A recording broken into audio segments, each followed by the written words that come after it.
Well, it took me a while to get around to finishing it, but I finally finished it, and here to talk about it. This is National Lampoon's Legend of Awesomest Maximus.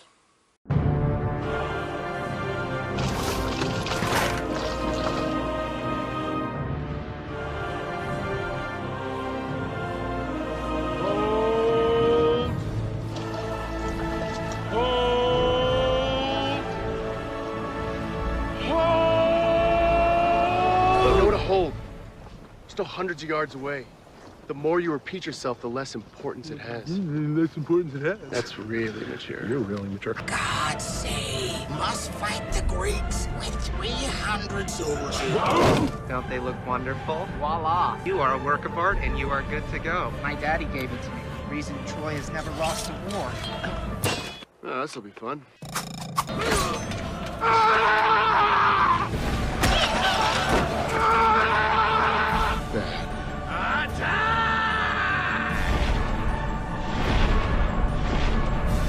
Mortality!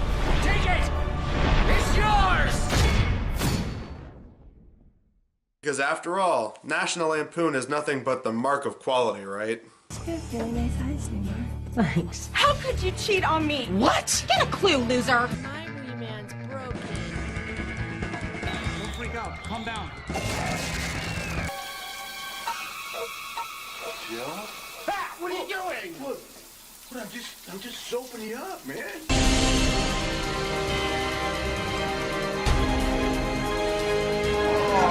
These yearbook photos of the debate club are just making me so hot. I think I forgot to lock the door. This was a terrible idea. A clueless Trojan general, played by Will Sasso, must meet an unbeatable Greek warrior, played by Ziering, on the battlefield. That's all you got.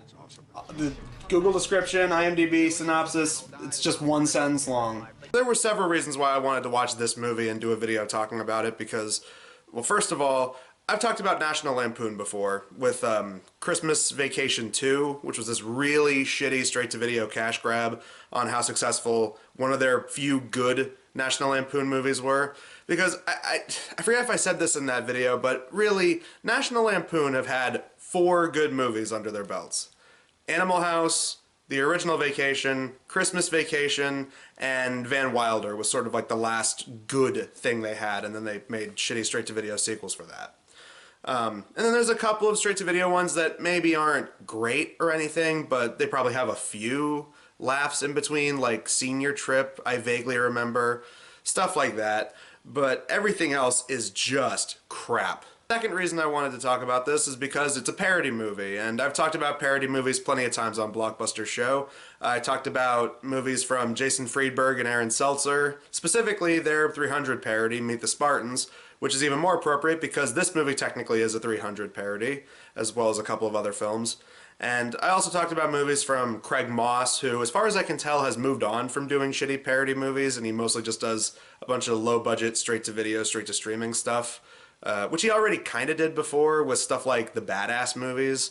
But, I mean, it's good to see that he's moved on from shit like Breaking Wind and 41-Year-Old Virgin who knocked up Sarah Marshall and felt super bad about it and shit like that. And thirdly, and most importantly, the movie was available on YouTube. I don't know if it got taken down recently, but I was able to download it and I was able to save it before it was removed off of YouTube. So, yeah, I decided to do a video on this one specifically, and, well, here we are, The Legend of Awesomest Maximus. Before we talk about the plot, I just want to say that this movie came out in 2011, and the fact that 300 is one of the main parodies in the movie feels a little bit timely because 300 came out in like, what, 2007, 2008?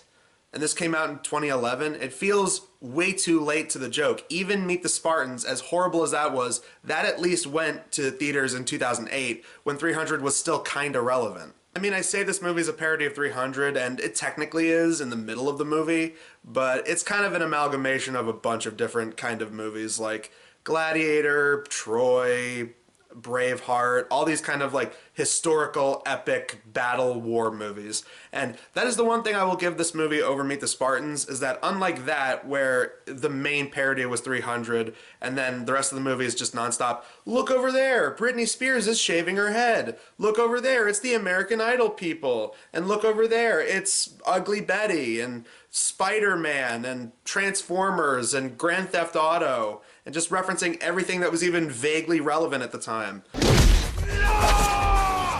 You'll pay for this, Balboa. See what you got.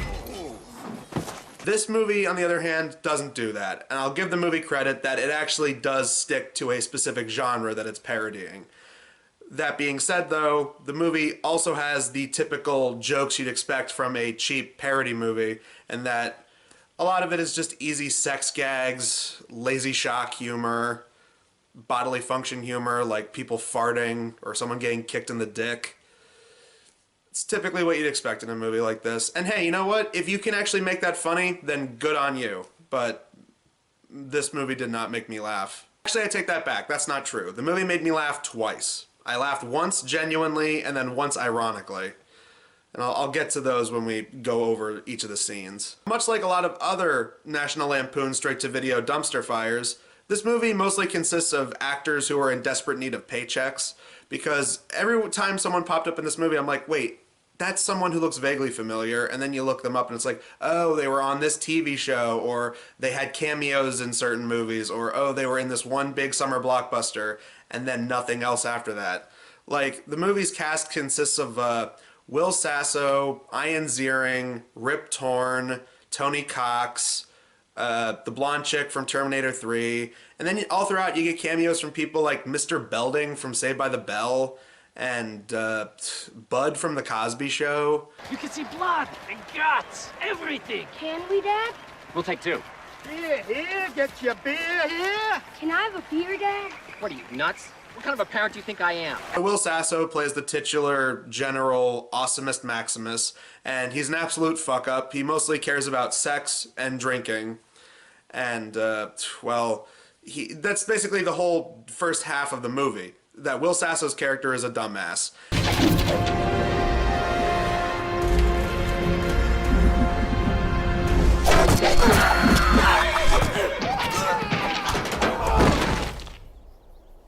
Probably just move the cavalry back a little bit next time, because this... And he's an embarrassment to the Trojans, because this is where their Troy parody is.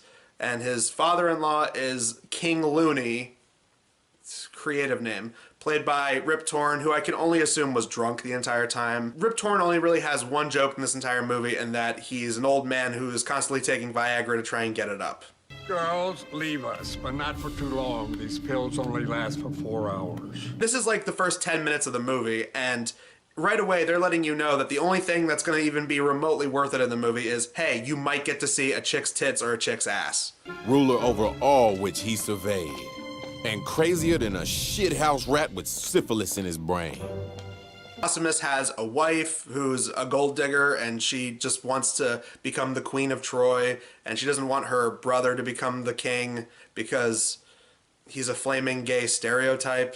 Orlando, you're amazing! I would have never have thought of putting this with this. You have a real life of fashion. Oh my God, seriously, you think, really? Better than any man I've ever met. Oh, I am so messed up right now, but I love hanging out with you. Meanwhile, over in Greece, you have a parody of Xerxes from 300 named King Erotic. Again, the names in this movie are just so absolutely creative. They're as clever as a 14-year-old boy writing it. But he's supposed to be a parody of Xerxes, and the joke is that he is, again, a flaming gay guy walking around with, like, bondage gear on and shit. But you can have it all. Space docking, snowballing, bestiality, all the man juice you can drink. And let's not forget, the shaka. The shaka? You can't give no man the shaka. Oh, yes, you can. And his best warrior is a guy named Testicles, played by Ian Ziering. Testicles. Your swords. Are those stories about you true? Did I wax my ass? No. Did I bang my mom one time by accident when we were both wasted? It's a big deal. We're both single. Long before Ian Ziering eventually got his career back on track with the Sharknado movies. Before that, he was doing this. And really, he's not in the movie too terribly long. I mean, he shows up in the first half and then mostly shows up at the end. In fact, a lot of his scenes are very obviously green screened. And there are plenty of times in this movie where you could tell that it's green screened. Like, well, just remember, they'll remember your name when you're gone. Who? They. Who's they? Other people. Like, they have some of the shittiest green screen I have ever seen in my life. It makes like 2007 green screen on YouTube look good in comparison. Hello, Mr. Awesomest. Hey, Orlando. Greeks sure know how to party, huh? Yeah. Will Sasso and his brother-in-law go over to Greece to try and make sure that they're not about to go to war because the Greeks are talking about invading Troy.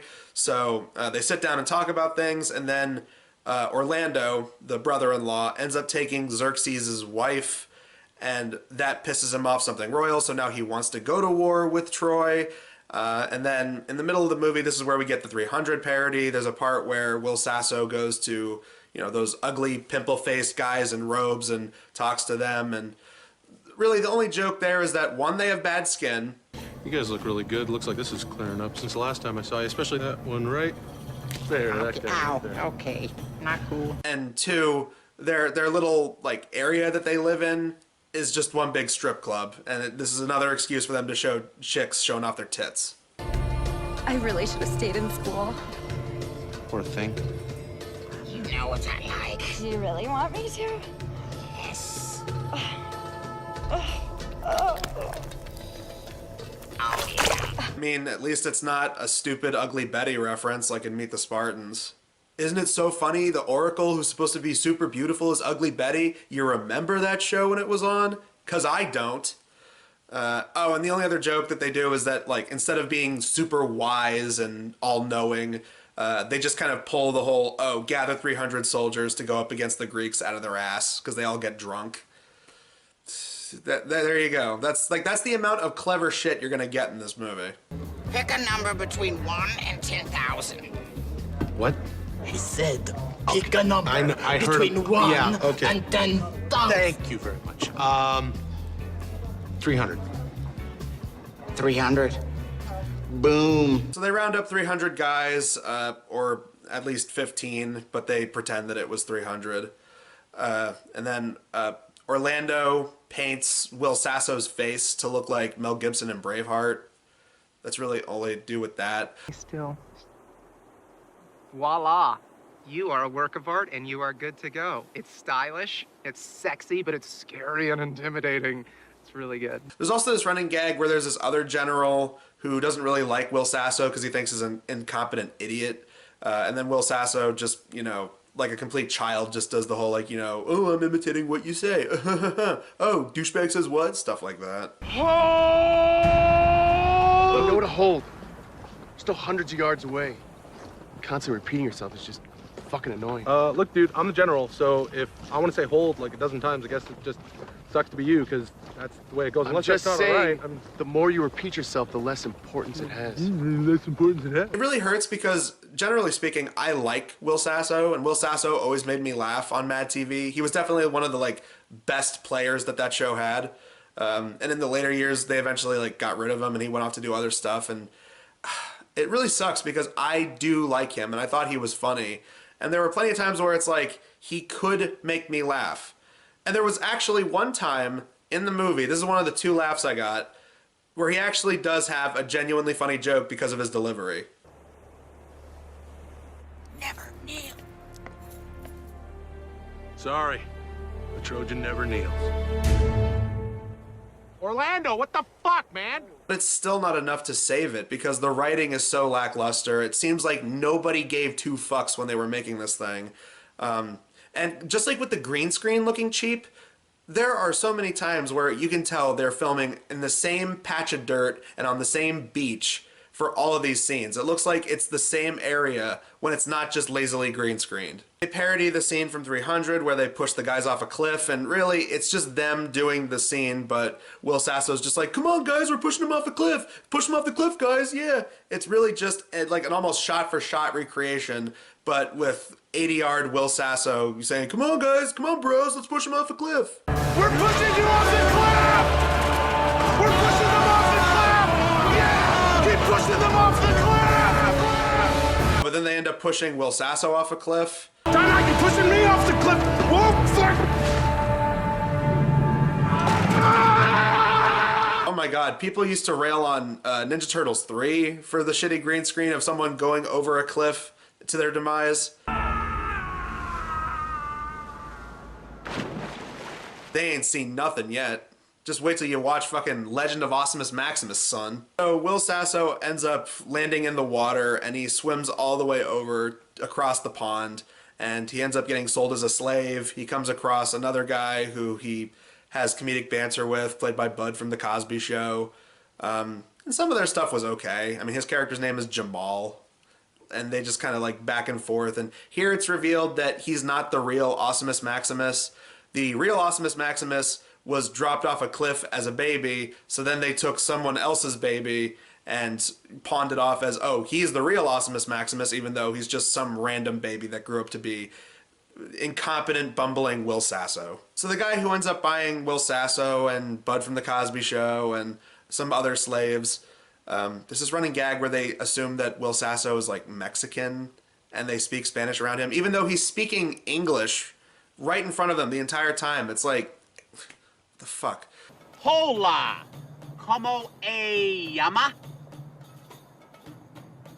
But he's gonna train them to be gladiators so that they can entertain Xerxes, parody, and everybody else in Troy, because you know the Greeks are starting to get a lot more hostile towards Troy. So then Will Sasso sees this as a way to work his way back in and prove himself and be the man that he always wanted to be. So there's a training montage filled with lame jokes, like they do musical chairs and shit. Fuck! That's a tie! That's a tie! End up going to the Gladiator show, and Will Sasso does really good. And then Testicles shows up, and you think Will Sasso kills Testicles, but it turns out it was Testicles' cousin, who they established earlier in the movie. He didn't kill Testicles. He killed his cousin. You killed me, you fucker! Then the entire crowd turns on Will Sasso. The King Erotic, then pins him down, and they torture him in front of the crowd. The crowd cheers it on. They even parody the line from Gladiator, "Are you not entertained? Are you not entertained? Are you not entertained? Is this not why you're here?" It feels like if they parodied this stuff when the movies had come out, it would make a little bit more sense. But, I mean, Gladiator was like 2000, 2001, and like I said earlier, 300 was 2007, 2008, somewhere around there. So the fact that they're parodying this in 2011 just feels like, wow, you guys are really late to the fucking party on this one. Totally forgot to mention Tony Cox's character, who they basically just do the same thing to him that they do in every movie. He's basically just treated like a visual gag. His character's name is Minorities. Oh, my God, that was a nice thrust. And watch this. Like that? I like it a lot. Nice moves. Pretty good rhythm. Very good rhythm, yeah. I just felt bad because, again, Tony Cox has made me laugh in plenty of movies. Bad Santa was a great example of that. And yeah, they may have done jokes like that in that movie, but that movie was way more cleverly written, and they did a lot more with his character. Here, he is just a punchline, and it's just sad. Funny thing is, during this whole Gladiator sequence, there are these like reaction shots from King Erotic and Tony Cox's character, and they're so horribly edited and out of place. You can clearly tell that they just like filmed them saying things and then awkwardly edit it into the scene.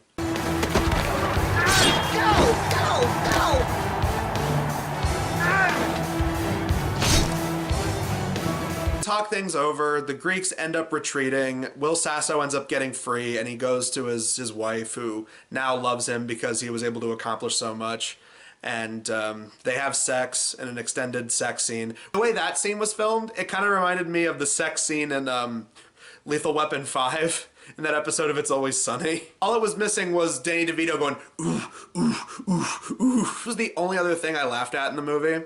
Not just because it was reminding me of It's Always Sunny, but there is a shot where it looks like Will Sasso is doing the troll face, and that actually did make me smile.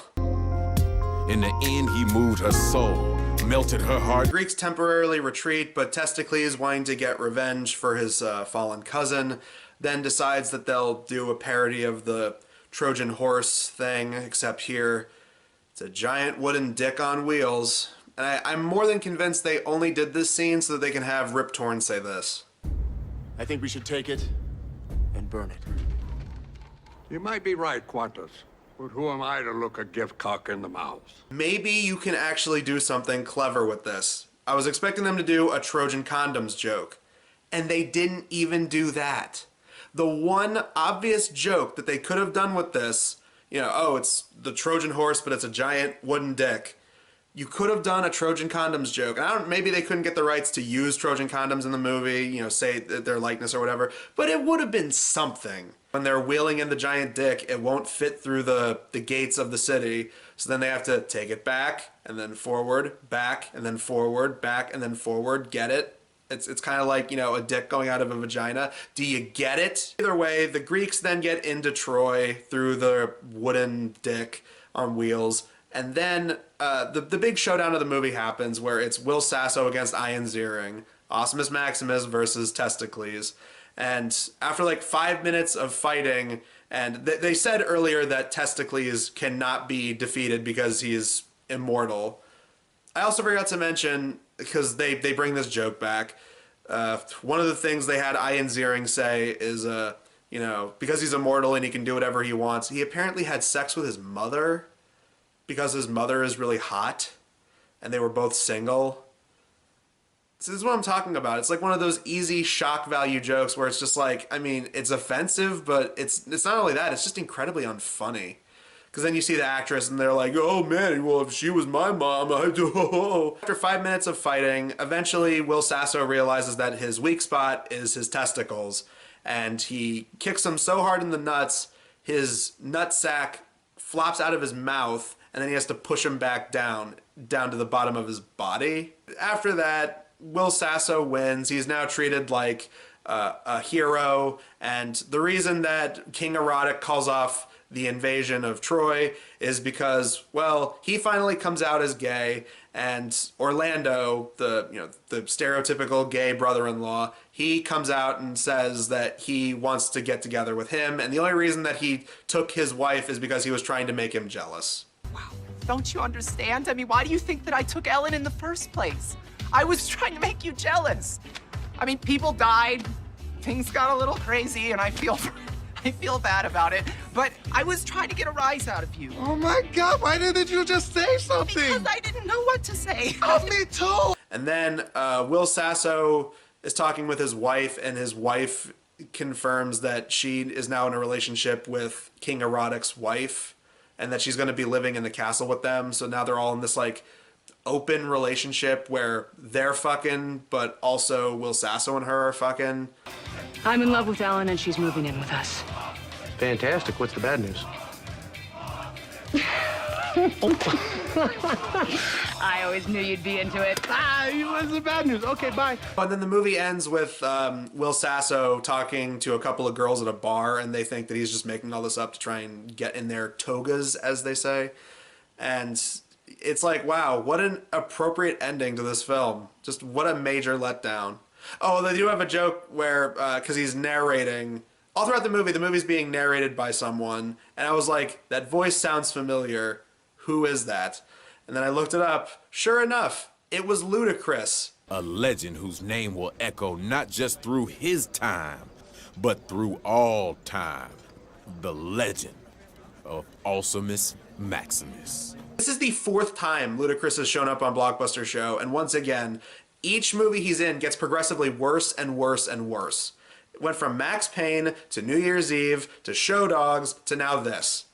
It's like he does the narration all throughout the movie, After a while, they kind of stop with the narration, but he narrates like the first 2/3 of the thing, and he brings the same kind of energy he does to this that he does with like phone commercials that he's in now. Like he is sleepwalking through this fucking thing.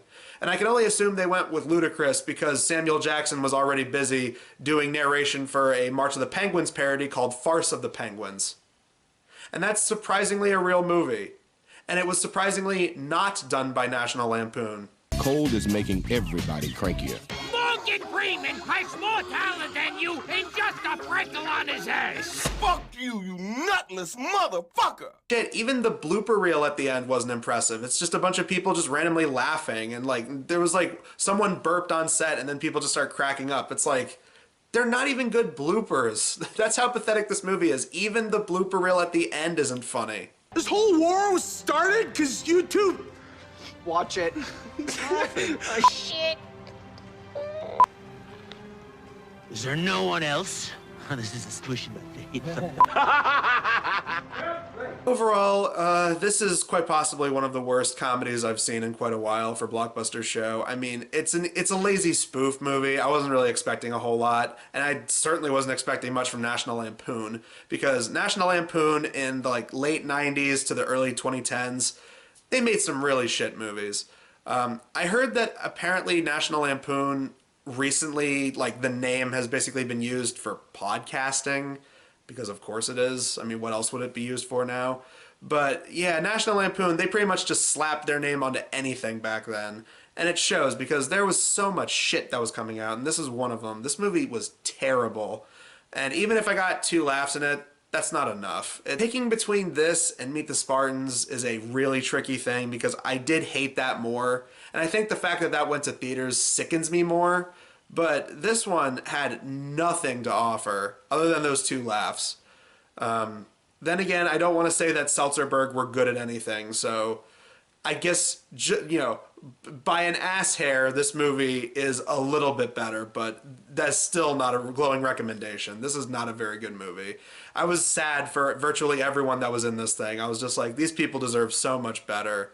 These people should not have been in this piece of shit. And while I do give them credit for at least trying to stick to one specific genre that they were parodying, most of the jokes are just the super easy, lazy dick and fart jokes. Someone gets kicked in the nuts, or, you know, oh, they said something that sounds vaguely sexual, or oh, they say motherfucker every once in a while. That in and of itself is funny, right? Maybe if you're like a 14-year-old boy, but other than that, no. Like, I don't know. Then again, I can easily see someone just being like, yo, man, I watch this movie on my iPod every day, man. This is such a funny-ass movie, dog.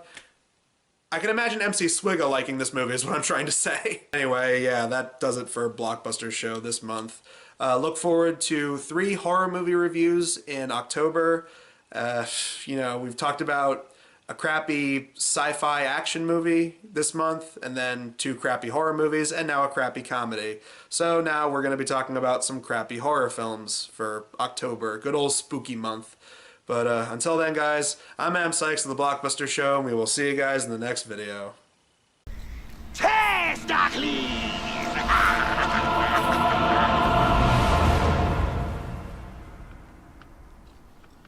Testicles!